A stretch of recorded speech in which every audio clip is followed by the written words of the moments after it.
The opinions expressed by the host and guest on this program are solely their own and do not represent the views or opinions of Blind United.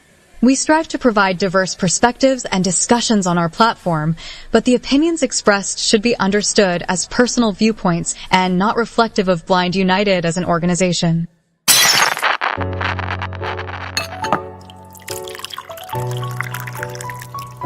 It's time.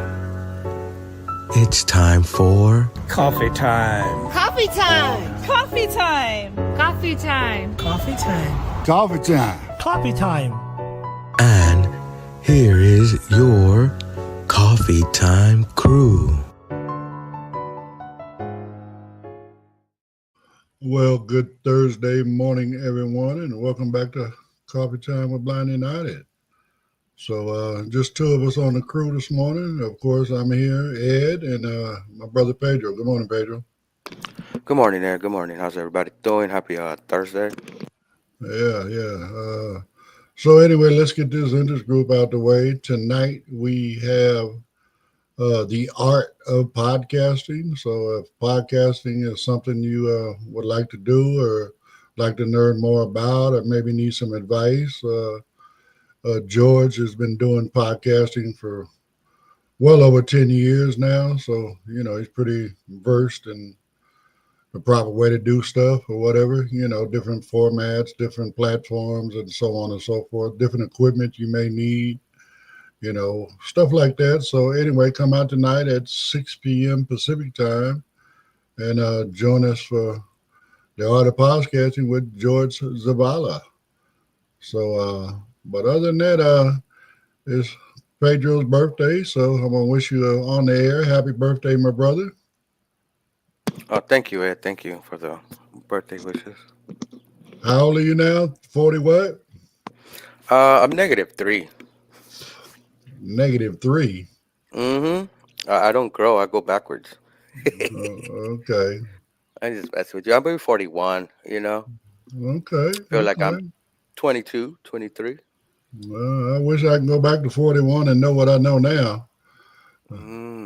Yeah. That's yeah. Learning is always one of the good things to do throughout your life. Yeah. But, again, like I said, if you could just go back and retain that knowledge that you had from your life, just help you move forward better within your life, right? Mm-hmm. Make better choices, better decisions, Oh, yeah. I think about that sometimes still, even at 40, and I know you're like up there like at 60 something, Right. I'll be 68 next month. Okay. Yeah. So, but yeah, I mean, hey, we live and we learn, and what I'm saying, as we get older, we try to pass stuff back down to, folks that, man, I remember when I was 40, if I'd have just done this, man, I'd be straight now, that kind of stuff. So that's the way life goes. So anyway, it's just the two of us this morning. So I know I got the one article that was left over, and then I added a couple others to it. But I don't know, we can jump right into them. And this one is about the new Roku. So check this out and see what Roku is trying to do to everybody. Today on Coffee Time, we're taking a closer look at a tech trend that's rubbing a lot of people the wrong way: autoplaying video ads on streaming devices. Specifically, Roku has just rolled out a test that's got customers talking, and not in a good way. Over the recent weekend, Roku users were greeted not by their favorite shows or familiar home screens, but by an unskippable trailer for Moana 2 that played immediately upon powering up their devices. It's part of a new test by Roku to introduce startup video ads that launch before users can access the home interface. And let's just say, it's not going over well. User backlash is loud and clear. As soon as the ads started rolling, so did the complaints. Social media platforms like Reddit lit up with frustrated comments. One user vented, "I'll take the banner ads, but I'll be damned if I'm gonna put up with a video loading when loading up my Roku." Another declared, "I trashed all of my Amazon boxes years ago because of this garbage. If it keeps up, my Rokus will be next." The frustration centers around the intrusive nature of the ads, especially since they hijack the startup experience, something users expect to be quick, clean, and on their terms. Why is Roku doing this? Roku, like many hardware companies, relies heavily on advertising revenue. While selling affordable streaming devices is one side of the business, the real profit often comes from ad placement and partnerships. In a response to the backlash, Roku said it is always looking for new ways to enhance its business model. However, the statement stopped short of addressing how far the company is willing to go with this kind of content insertion and how much customer pushback it will tolerate. A bigger industry pattern. This isn't just a Roku story, it's part of a broader trend in the tech and streaming world. Amazon and Google have both integrated ads into their hardware interfaces. If you've ever seen sponsored rows on your Fire TV or an ad banner on your smart home hub, you've seen the same playbook. The goal is simple: maximize revenue while keeping hardware costs low. But Roku's new test may have crossed a line into the startup sequence itself, testing how much interruption users are willing to accept before they say enough. What's at stake? This isn't just a debate about ads, it's about control over user experience. When you buy a device, do you own your time on it? Or are you simply renting access in exchange for being a captive ad viewer? As more users threaten to switch platforms or revert to ad-free setups, Roku and other companies watching closely may need to reevaluate how they roll out monetization experiments, especially ones that change the way people begin their streaming sessions. What do you think? Should companies be able to run video ads before you even reach the home screen of a device you own? Would this kind of interruption make you switch to a different streaming platform? How much advertising is too much, and where should the line be drawn? Now, back to the Coffee Time crew for their thoughts. So, I guess the key word in here is, like I say, a device that you own. If I'm purchasing Roku, then no, I don't want them ads. I get why they're doing it. It is a source of revenue and all that kind of stuff for them. But again, if I am purchasing my device, my Roku, whether I'm purchasing it, as a Roku box or whether I'm purchasing it as a TV with Roku already in it, right?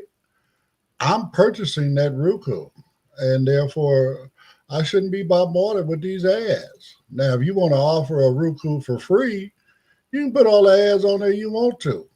You know what I'm saying? But if I'm purchasing it, no, I don't want ads. So, Yeah. That would be in the common sense, exactly what you're saying. But the legalese and the way they get around it, including iPhone, is that they say, yes, you bought the device, but you don't develop software, you don't maintain the software that runs that device. That's all them. So they use that type of excuse to first start those hold on. They start with banner ads, and we see them. Sometimes we don't run across them because sometimes we're just navigating with the screen reader. But there's a lot of banner ads and other things like that on these devices. It's something like when Apple was using their app store and then start putting little ads. Even with their news application, even if you subscribe, they still have some ads going on. Um, Even with different services. But in truth, sometimes when you turn on your TV or computer or device, sometimes you want to get straight to the home screen. You don't want to get an ad that you're not able to skip, because this is where it starts. Let's go further with that. Let's think how they think. Now, let's say they put that ad right there on the startup screen. Now, once you hit the home screen, you go to your favorite app. You press OK to enter your app. Here comes another ad. After that, you still have to wait for your app to download. And let's say you already got out the ad, and before you even go back to your home screen, here comes another video unskippable ad. That's where it opens up the door too. I get it. But again, like I said, if I'm paying for my device, Mm-hmm.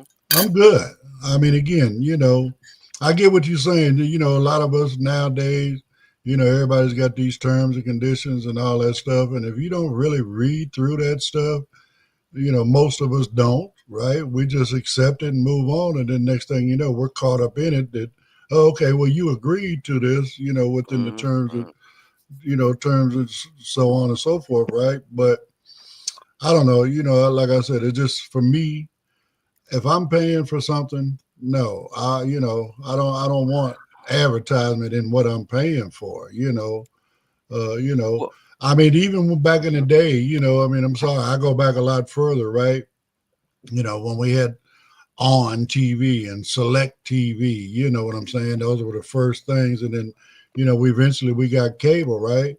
And cable, that's what it was really about. If you watch network channels, yeah, you got commercials. If you watch, HBO, Cinemax, whatever, you didn't get commercials. I mean, if you got commercials, it was about upcoming movies within Mhm. that platform, right? Mhm. Mhm. But I mean, these here, okay, like they talking about this one there, this movie that they're when you first fire up Roku, you're getting this trailer about this movie. Man, the movie, the theater, I should say, the studios marketing, they're paying big money, and they're paying even more money to make it a non-skippable ad. You know what I'm saying? That way you can't skip it. So again, either give me my app, give me the Roku for free, or what I'm saying, do something else because I don't want ads if I'm paying for the device. Yeah, yeah. Well, a thing they could probably do, um, have you opt out from advertising, and that will uh, it's gonna be a compromise because they might have to say, okay, since you opt out, you might not get upcoming updates, you know, because they do use their ad revenue for improving their software and other things like that, you know. But if you opt out, because that's the difference about now that we're in this time I mean the previous time. You buy a device, even though it had like a little OS running or some type of system, right? You did not need updates. You bought it and you own it, and that's it. You know, these new devices, they're connected, they're getting updates here and there all the time. You know, so they spend money on that. And they do, but man, sometimes they overreach with these ads, and it should be an option to opt out, even if you don't get updates. You know, but you still be able to use your device without ads. Well, I mean, again, there's got to be a compromise in there Mhm. somewhere, So, anyway, right quick, Anthony Martinez says, "Happy birthday to you," and brother Paul said, "Good morning to all." All right. Good morning, Paul. Good morning, Anthony. Thank you, Anthony, for the birthday wishes. You too, Paul. I just saw your message come in my computer. Um, here comes like I'm gonna get so many messages. I forgot to put the not disturb. Today's that day, dog. They're gonna be getting at you all day long. So, Oh, hold on. Let me do not disturb this.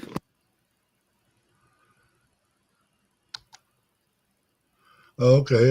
Tisha's son Jayon said good morning as well. All right. Good morning, guys. Good morning, Tisha. All right, all right. So, yeah, Yeah. they out and So. about, so they listening in while they out and about. So, yeah, but I mean, again, even streaming platforms or whatever, I mean, even if I had to pay, let's say the subscription is, $4.99 a month, right, for whatever platform, so let's just say, Amazon Peacock. Prime or whatever, right, Yeah. Yeah. Peacock, whatever, right, Mm-hmm. and and with that $4.99, you get commercials. Okay, well, give me an option where I can pay $5.99 and don't have no commercials. They do. That was kind of like the problem because when, let's say, for example, Netflix, it's around what $13, $15, whatever, right? And you used to not get uh commercials and stuff like that. You know, you didn't get advertisement. But all of a sudden, they were like, okay, let's charge more so they could make more revenue. And they kind of stuck us with the lower tier. Just, I know they're private owned company, they could do that. But what happened to, let's make the customer be like the number one type of the center, not just be driven by how much money you make in a year, because like Netflix for Prime Video, right? We pay Prime, right? Well, there was no commercials in Prime Video when I was watching stuff. Man, this recently, a few months ago, they started putting these commercials, and sometimes if you're gonna put commercials, right, time it correctly in the cut scene, that little spot where they change scenes, and put the commercial there.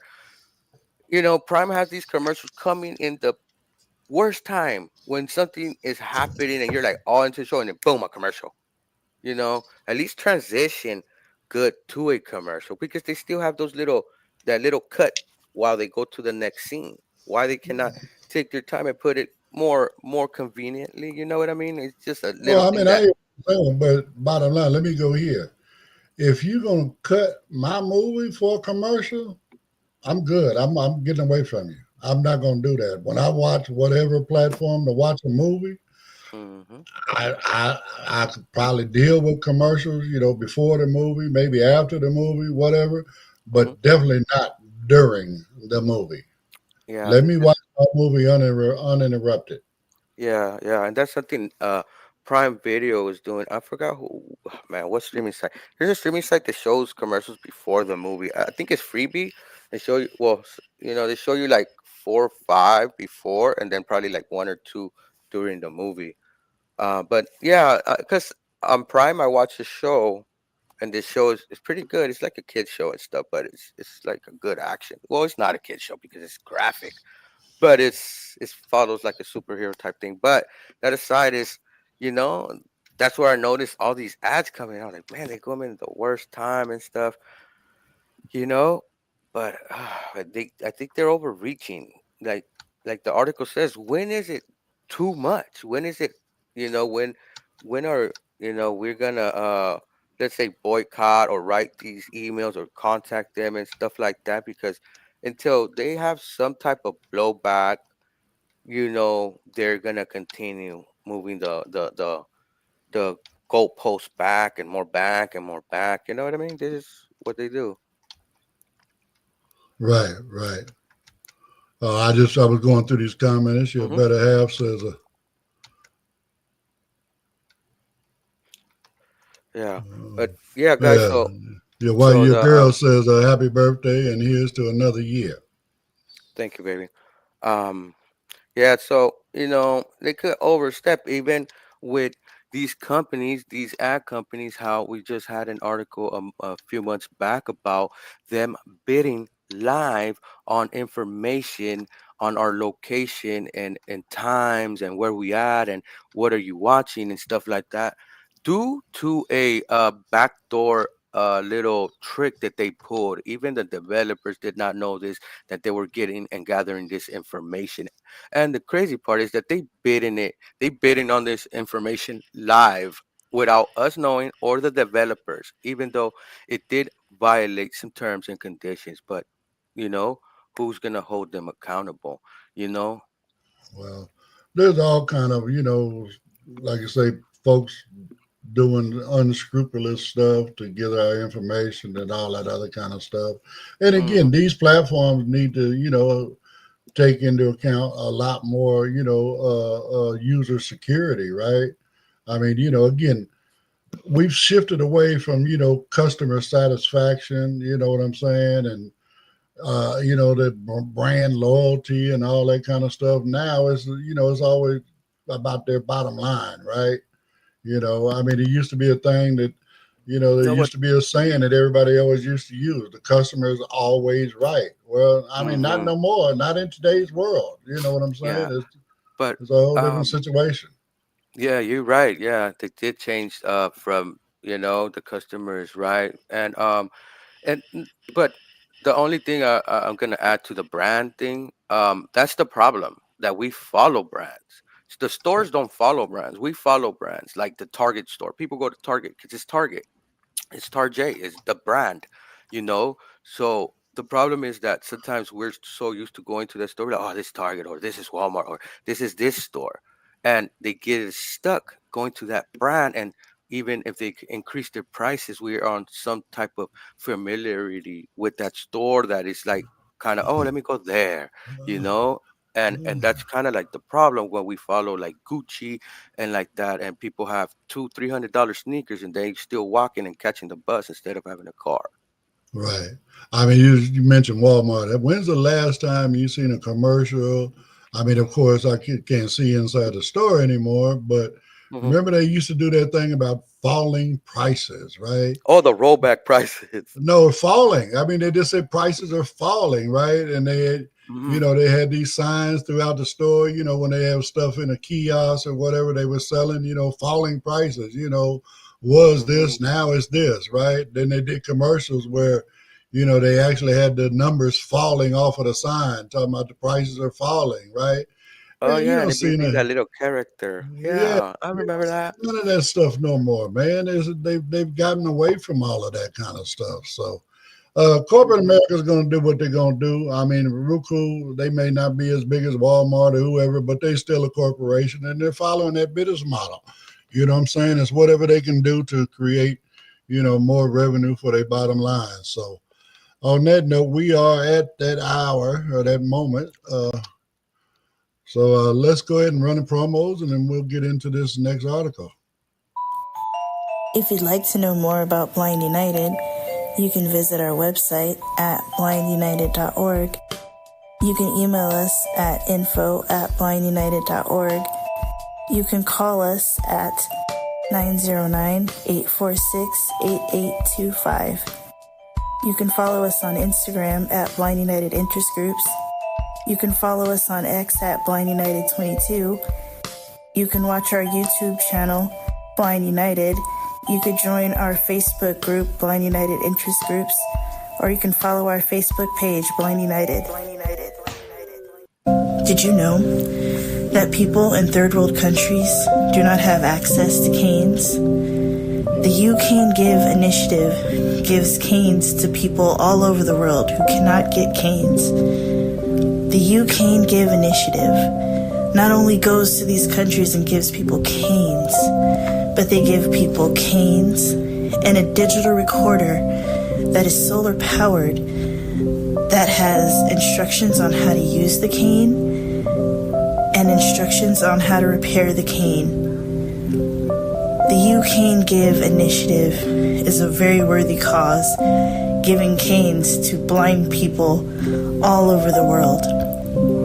If you have a cane that you're no longer using, or a cane that's broken or bent, you can go to youcangive.org and get a shipping label, and you can ship your cane to Jimmy in Tennessee, and he will refurbish it and give your cane to a blind person in a third world country.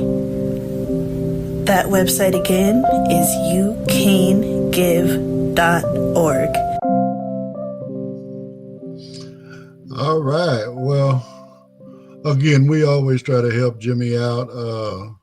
Matter of fact, I got some canes. Pedro got some canes. We need to get these canes together so we can ship them off. And by the way, Pedro, I got my all-terrain cane from them, custom cane. It's pretty cool. The only thing I don't like is it's got a different kind of roller tip. It's more of a ball.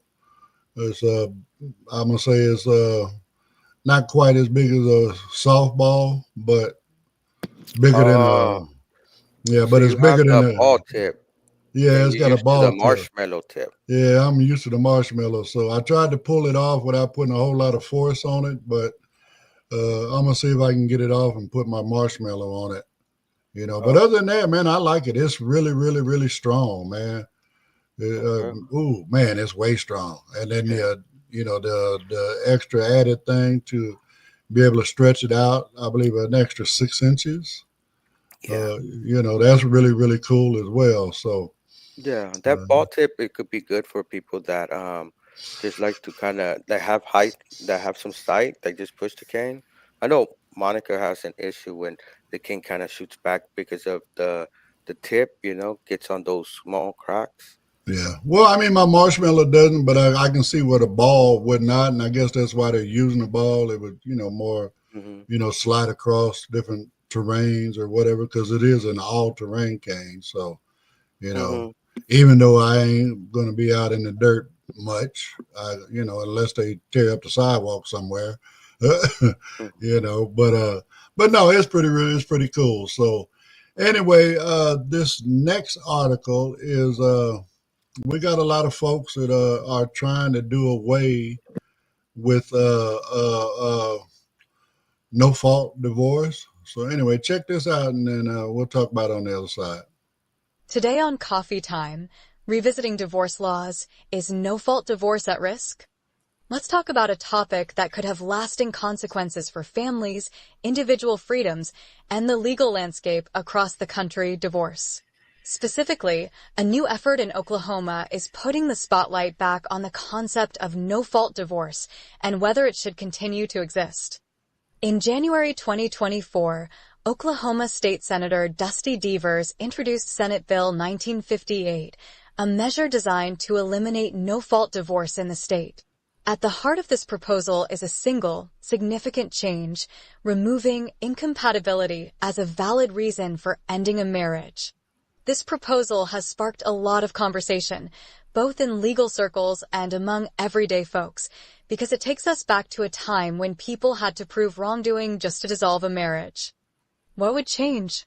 Under Senate Bill 1958, divorces in Oklahoma could only be granted for specific fault-based reasons, including abandonment for at least 1 year, adultery, impotency, if the wife was pregnant by another man at the time of marriage, extreme cruelty, fraudulent contract, habitual drunkenness, gross neglect of duty, imprisonment of a spouse for a felony, out-of-state divorce not recognized in Oklahoma, insanity for a period of 5 years. This list reflects a dramatic shift away from the current, more flexible system where incompatibility, often interpreted as irreconcilable differences, is enough for a couple to part ways. Why it matters.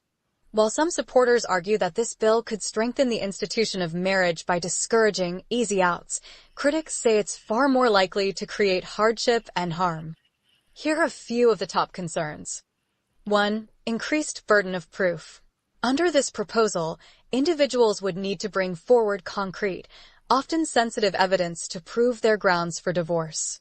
That means longer court battles, higher legal costs, and more emotional strain on already struggling couples.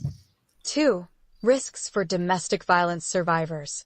This bill could have particularly dangerous implications for people in abusive relationships. If they can't provide documented evidence of abuse, something many survivors may not have, they could be forced to stay in unsafe marriages. 3. Loss of privacy. No-fault divorce allows couples to part ways without assigning blame. By removing this option, deeply personal issues would likely become public as they're argued in court. Where does it stand? As of March 2025, SB 1958 has not advanced in the Oklahoma legislature. And this isn't the first attempt to roll back no-fault divorce laws. Similar proposals in states like Louisiana, Nebraska, and Texas have also failed to pass. Still, the conversation isn't going away. Bills like this reflect a broader trend among some conservative lawmakers who are pushing to return to more traditional, fault-based systems of marriage and divorce. The bigger picture. Since the 1970s, no-fault divorce laws have allowed couples to separate without hostility, blame, or the need to prove something went wrong. These laws were designed to reduce the damage of ending a marriage, especially when children are involved. Reversing that progress could have serious legal, emotional, and financial consequences, not just for those currently seeking a divorce, but for society at large. What do you think? Should states be allowed to eliminate no-fault divorce? Is it fair or safe to require someone to prove a fault in order to leave a marriage? And how do we balance protecting the institution of marriage with protecting the rights and well-being of individuals? Now, back to the Coffee Time crew for their thoughts. Well, the first thing that pops in my head is I wonder did he pick that number, SB 1958, because it almost seems like you're trying to take it back to 1958. When we didn't have the no fault thing, and all this other kind of stuff. But I mean, I just think that, no fault is actually a good thing. I think if you reinstate, this, what they're trying to do, rather than strengthen the institution of marriage, you're actually going to discourage people from getting married because it's going to be Mm-hmm. so hard to get out of it. You know what I'm saying? If something goes south, right? Plus, I mean, what they're saying in there about, you know, with the no fault thing, all your public, all your personal, private business doesn't get put out in the streets, especially like when kids are involved, right? Sometimes there's stuff going on between the parents that, they don't necessarily want the kids to know about. They don't want the kids to have to pick sides or whatever. You know what I'm saying? So as long as you can keep all of that stuff, quiet, then the kids, they don't have a bad impression of one or the other parent, right? So, I mean, and something else coincidental, you notice all the states that they mentioned that have tried to push this bill forward within their states, they're all red states. Yeah. Okay. I mean, they're all, folks on the right that's trying to push this thing, where, again, how about folks that are in an abusive marriage? Now they're locked in, you know what I'm saying? Unless they can actually prove this abuse or whatever, they're stuck. You know what I'm saying? So, I mean, and here's another thing. People, I can file for a no fault divorce.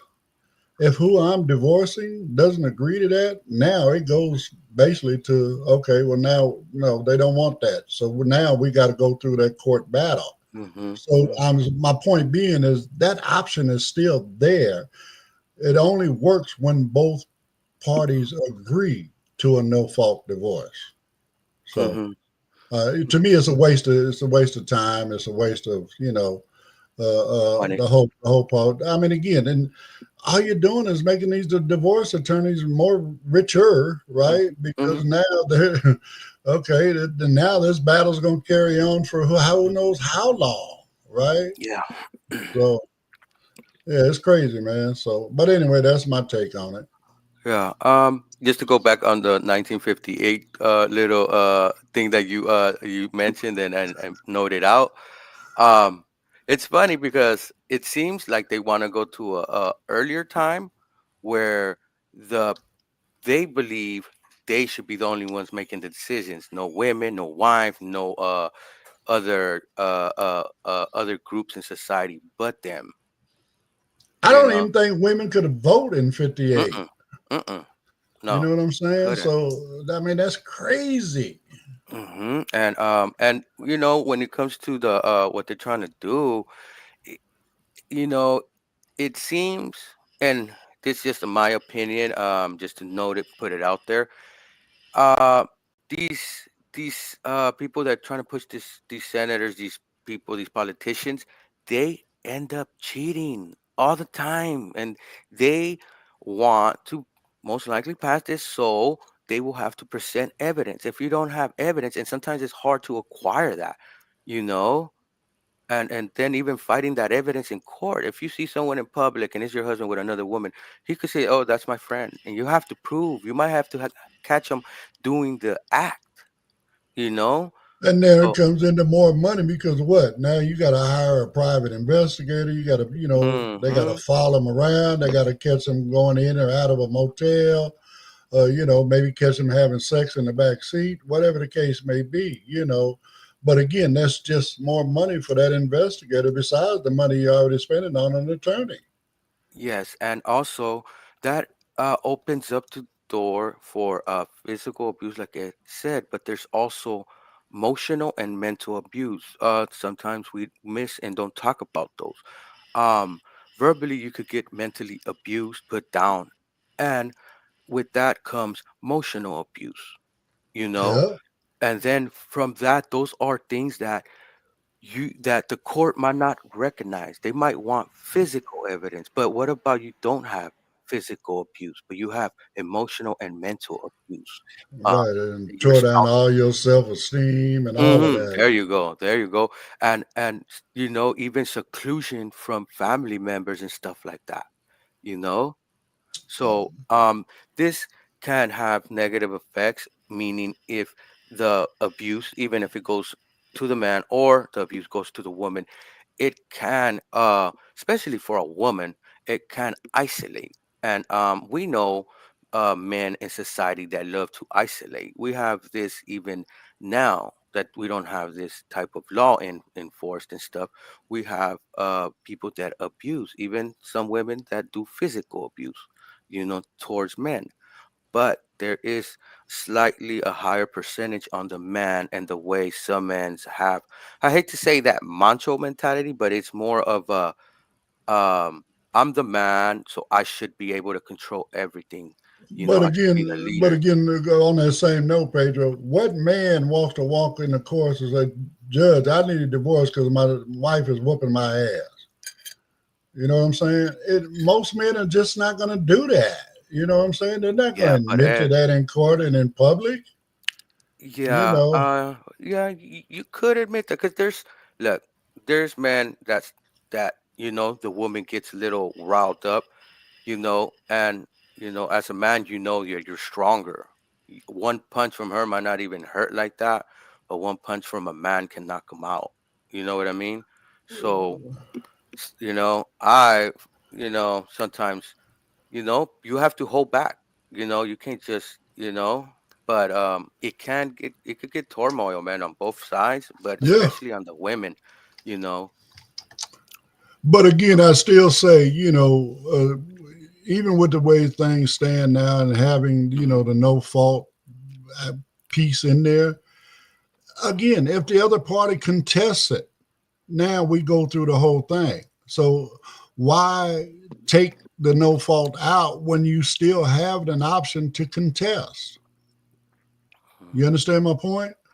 Yeah. I mean, And it's just mhm. overreach, in my opinion. You know what I'm saying? It's just overreach, man. It doesn't make Yeah. sense. What happened to the Republicans being the party of freedom? It seems now even some politicians on the left, they're about uh less freedoms. It was funny because that was their whole tagline, the party of freedom, the party of the law, and it seems like they want to go against what courts are saying, but they also in the same time they want the courts to listen to them and pass things, but they don't want to listen to the courts, the Well, administration currently. that's why we always say pay attention to their actions, not to their words. Hmm.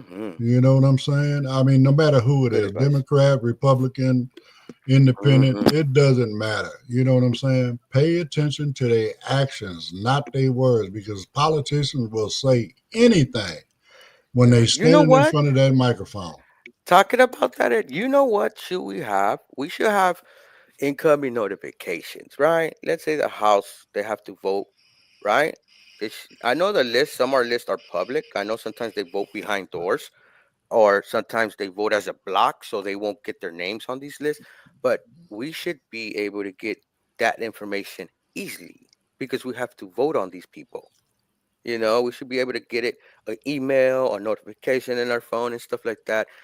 And Well, I mean, also, I get stuff like that, Pedro. I'm signed in with the Library of Congress. okay, So give that information out.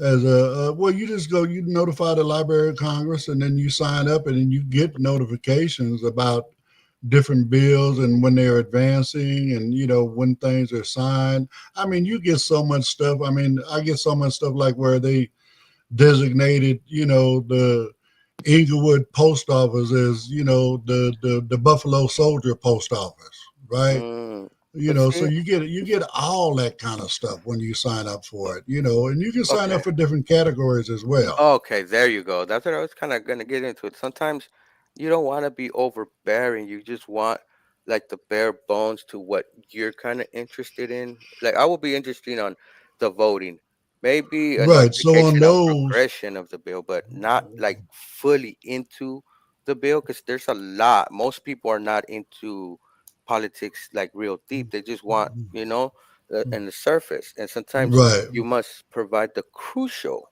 evidence, not the So bad. so when the emails come, right, Hmm. it has a list of everything that happened the previous day.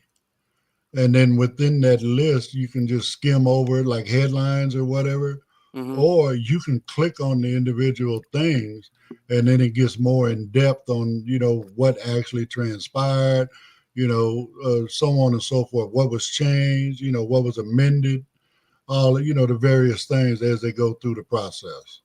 Okay. Also, one thing, Ed, I never really got to ask you.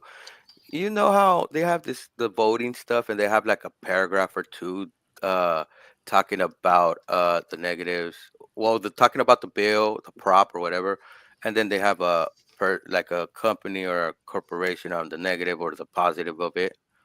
I don't know why they don't make those slightly longer, and easier Well, to if you get understand. into them, a lot of them are just giving you the pros and cons. Hmm. But when you really dig into them and you go through the whatever, whether it's coming on a national level or coming on a state level, when you dig into the actual bill number, right, then it'll give you more in-depth information on it rather than just the pros and cons. It'll be Yeah. arguments for and arguments against. You follow what I'm saying? Yeah. Yeah. Yeah. Yeah. So, So, okay. so, Okay. so on that note, we are at that next time slot. Mhm. So get a couple more promos and we'll get into our last article. Did you know Blind United offers free training in assistive technology? We call them interest groups. We offer training in JAWS, NVDA, iPhone, iPad, as well as Meta Ray-Bans.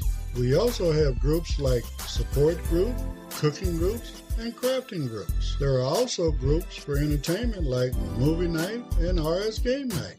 For more information about all the interest groups that we offer, just email us at info@blindunited.org or visit our Facebook group, Blind United Interest Group.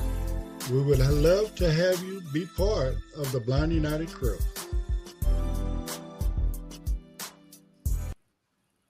Do you need to talk? Are you struggling with your mental health? Are you struggling with substance abuse issues? Call the Orange County NAMI Warm Line. That number is 877-910-9276. That number again is 877-910-9276. So George fact-checked me. He said women were actually given the right to vote in 1916. Okay, so I stand corrected. Thank you, George. I appreciate it. Yeah. Also, George, I think we celebrated last year the 100th year of women voting. So if it was 2024, that means it was 1924. I might be wrong. I might be correct. I remember hearing something about last year was the 100th year of women voting or something like that. Okay, well, I'm not too either way, It's again, bad. if they had their way, they would go back to when they didn't. So Yeah, that's sad. on that note, but anyway, so in this last article, it is showing how AI is now working with quantum computing. Not that they're using a quantum computer, but they're using that formula, whatever. So anyway, check this out. Scientists they staying on top of their game, and AI is now helping them figure out some stuff that they've been baffled by for years. Today on Coffee Time, taming the chaos, how AI and quantum-inspired tech are cracking the code of turbulence. Turbulence. It's the chaotic, swirling flow of air or liquid that makes airplane rides bumpy, ocean currents unpredictable, and weather systems difficult to model. It also turns up in less visible but equally important places, from how blood moves through our arteries to the behavior of gases in space. For over a century, turbulence has remained one of the most complex puzzles in physics. But today, thanks to breakthroughs in artificial intelligence, quantum-inspired computing, and supercomputing simulations, scientists are finally starting to get a handle on this notoriously wild phenomenon. And that could change everything from weather forecasting to how we fight climate change. What exactly is turbulence? In simple terms, turbulence is the erratic, irregular flow that occurs in fluids and gases. It's what happens when calm, smooth motion breaks down into a mess of swirling vortices and unpredictable currents. It's why a canoe ride can go from peaceful to jarring in seconds, or why storm clouds take on those dramatic, twisted shapes. Turbulence is one of the last major unsolved problems in classical physics. It's not just chaotic, it's mathematically messy. And until recently, it's been incredibly hard to model or predict. Enter quantum-inspired computing. At the University of Oxford, a group of researchers has developed a groundbreaking method for simulating turbulence using quantum-inspired computing. No, they're not using actual quantum computers, but they're borrowing some of the same ideas. By applying a concept known as tensor networks, the team is able to simplify how turbulence is represented in a computer model. Instead of trying to track every chaotic swirl, these models work by predicting the probability of different turbulent states. That means faster, more efficient simulations that could eventually help scientists understand, and even control, turbulent systems in real time. This method holds promise for fields as varied as aerospace engineering, oceanography, and even industrial manufacturing, where turbulence affects everything from heat transfer to chemical mixing. Artificial intelligence joins the fight. Meanwhile, researchers from an international team, including experts at the Universitat Politècnica de Valencia, are using artificial intelligence to take turbulence research in a whole new direction. Unlike traditional fluid dynamics models that rely on equations developed more than a century ago, AI systems can learn directly from real-world data. By analyzing patterns in chaotic flows, these AI models can help scientists predict turbulence with unprecedented accuracy. And here's the kicker, AI doesn't just model what's happening now. It can help forecast what will happen next, giving meteorologists, climate scientists, and even pilots an edge when dealing with turbulent systems. Supercomputers and climate science. Turbulence plays a critical role in how oceans transport heat around the globe, a key factor in understanding climate change. Thanks to today's most powerful supercomputers, researchers can now simulate these turbulent flows in stunning detail. These simulations help scientists build better climate models and improve our ability to forecast extreme weather events, like hurricanes and heat waves. With better turbulence modeling, we can get closer to predicting how climate change will affect specific regions, knowledge that can save lives and guide policy. Why this matters? Turbulence may seem like an abstract scientific problem, but it's deeply connected to our everyday lives. Whether it's improving the safety of air travel, enhancing medical devices that monitor blood flow, or predicting tomorrow's storm, understanding turbulence could have a real-world impact across dozens of industries. And perhaps most excitingly, it shows how science continues to evolve. We're now combining the intuitive power of AI with the abstract frameworks of quantum-inspired mathematics, blending old challenges with new tools. What do you think? Have you ever experienced turbulence while flying or been fascinated by storm patterns in the sky? What do you think about using AI and quantum-inspired computing to tackle some of science's toughest problems? Is this the dawn of a new era in climate prediction and engineering? Join the conversation and share your thoughts. Now back to the Coffee Time crew for their thoughts. Well, I know this is I chose this one anyway, just simply for just to show how AI is, again, creeping into various aspects of our life, but now it's being used in essence to help with our safety and whatnot. I mean, again, how many times you been on a plane, man, and we hit that rough patch of air and feel like you went over a rough spot? Man, that's just air. It's a turbulence. Sometimes it's bad enough that they know they're getting ready to hit it, and they tell you, okay, put your seatbelts back on. You know what I'm saying? Because they don't know what it's going to do to the airplane. And what the potential is, there's always a potential that the turbulence is going to do something bad to an airplane. That's why they tell you to put your seatbelt on, But now with them being able to identify the turbulence and stuff like that, maybe you can fly over it, under it, around it, whatever. I don't know, right? But I mean, again, turbulence is a big thing. Whether it's like you say, in the air, in the water, in our bloodstream, whatever. Your blood might not be circulating because you got some sort of a turbulent thing going on in there, right? So you might not be getting the oxygen to your entire body, all this other kind of stuff, just because of that turbulence. I mean, has anybody seen like what we call a whirlpool? Like you're watching a river or whatever, but there's this one little corner where it looks like it just creates this whirlpool effect right there, and water just circling around, right? I mean, out in the middle of the ocean, they get turbulence where it's a big whirlpool. I mean, that's part of what has created that big island of plastic out there in the middle of the Pacific Ocean. Turbulence has put all that plastic in one location, So, and then being able to predict, hurricanes and tornadoes and stuff. I mean, they're doing pretty good at predicting them now.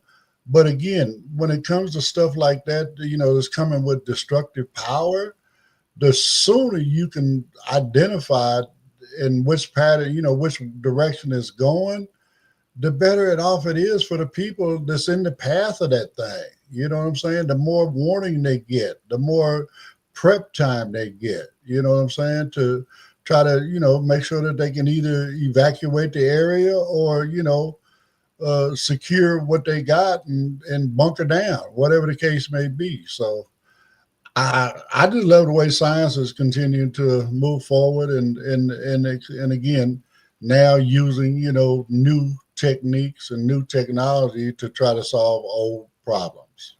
So I love it. I love it. I really do. So Yeah. Yeah. So yeah, it is. It could get mathematically scrambled. There's so many different variables when it comes to like air, ocean, and these are all substances. Even air it's still something. well, it's in So the gas category. Air is in the gas category. yeah, yeah, but it's still all substance. It's still all Right. atoms and all that. So you have the hot air fronts, the cold air, even in the ocean with the warm current, and then the cold current. You also have some areas that are salted, some areas that are not. You have some parts in the ocean where fish just don't go because there's some type of something that kills them off. But you have so many different variables that scientists couldn't calculate accurately. And with AI, it opens up the door a little more, to that. I know y'all heard of that butterfly effect, the Hermes effect. Is what is what the guy that discovered it. But it says that one little push, let's say for example, a butterfly flaps its, flaps its wings, and that can start a hurricane in the other side of the world.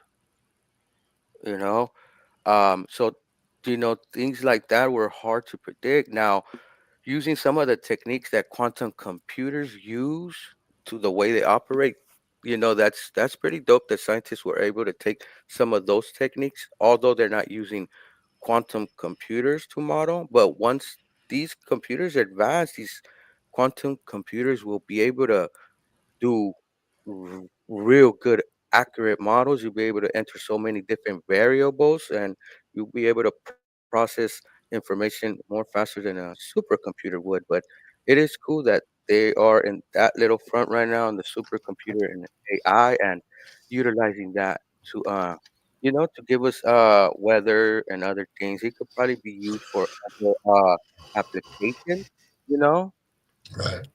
it's still time to be seen and where else they could implement that type of tactic that they picked up from this other part of the science field. Right.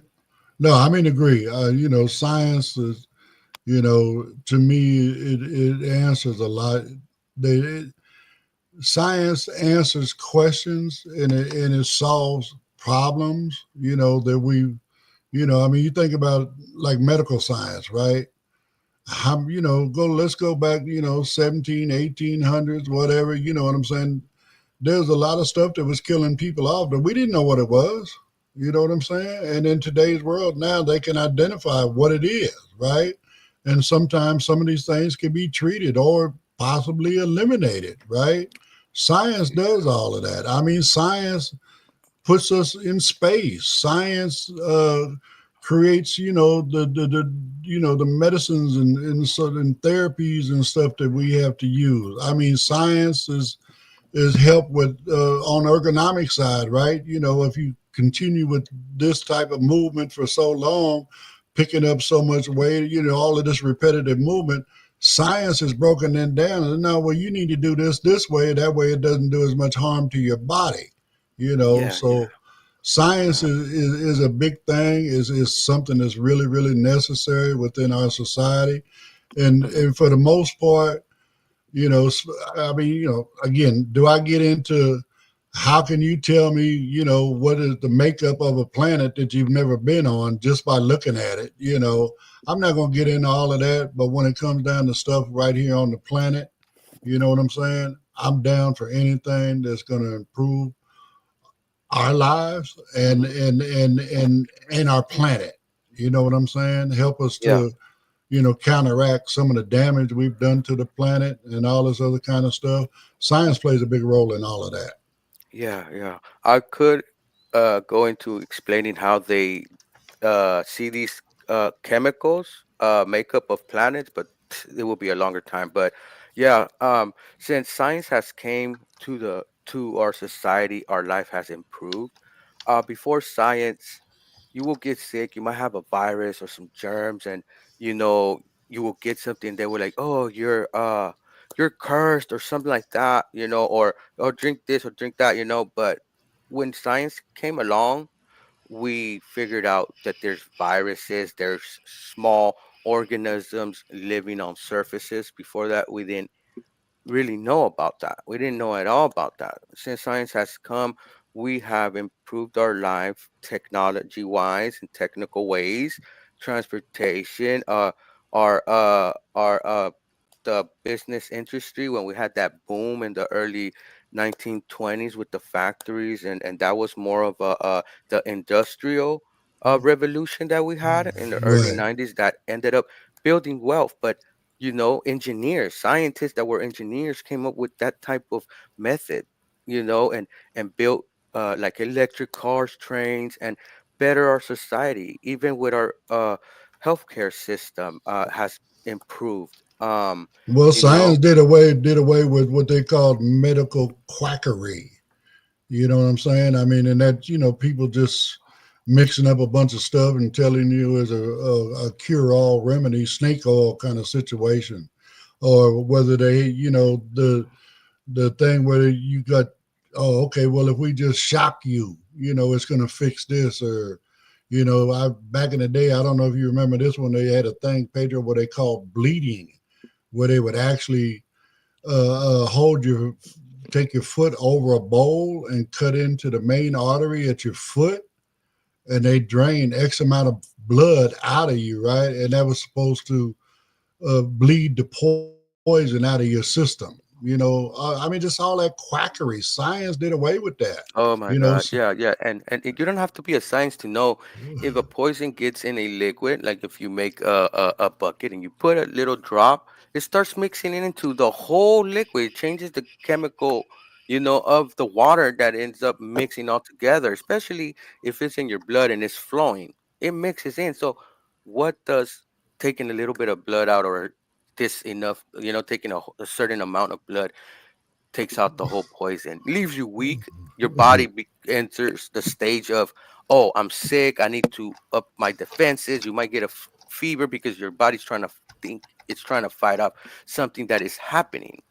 It's trying to cope with it is happening with your body. So, scientists have improved our everyday life with technology and other things that we don't really take so much in account, like our wow. phones. They're doing so much different things all at once that we think it's just one device. The different technologies that make these devices work came together you know, but they computer had, science and all that kind of stuff. I mean, it's so many different sides of science. You know, you got medical science, you got technology science, aerospace science. You know, there's just so much different stuff that science plays a role in. So again, I'm just glad that they're allowing that some of these scientists are stuck on certain ways, but other ones are saying, well, let's incorporate this, let's try this, let's try that, and it's working out for them. So that's a good thing.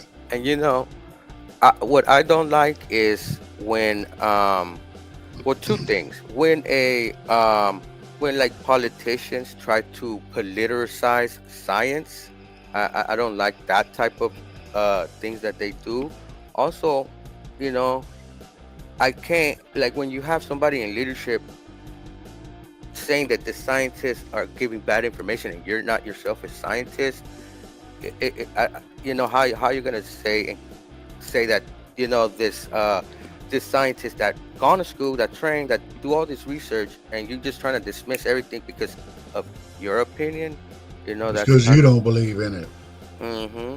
So that's some sad stuff. So anyway, we hope you've enjoyed today's show as well, and the articles and whatever. As always, I'd say before, if you got an idea for an article or whatever, info@blindingunited.org, and we'll pull it up and create an article on whatever that topic may be. As always, in parting, please like, subscribe, follow, comment, share, hit the notification bell, whatever. It helps to get the word out to more and more folks, and allows helps the algorithm so that we reach more and more people, and we get to share what we're doing with more and more people. So please take care of all of that. Don't forget to join us tonight at 6 p.m. Within the interest group for the art of podcasting. So on that note, again, my brother, happy birthday. Enjoy the rest of your day. And man, we'll see you guys here again tomorrow morning. Everybody have a great day.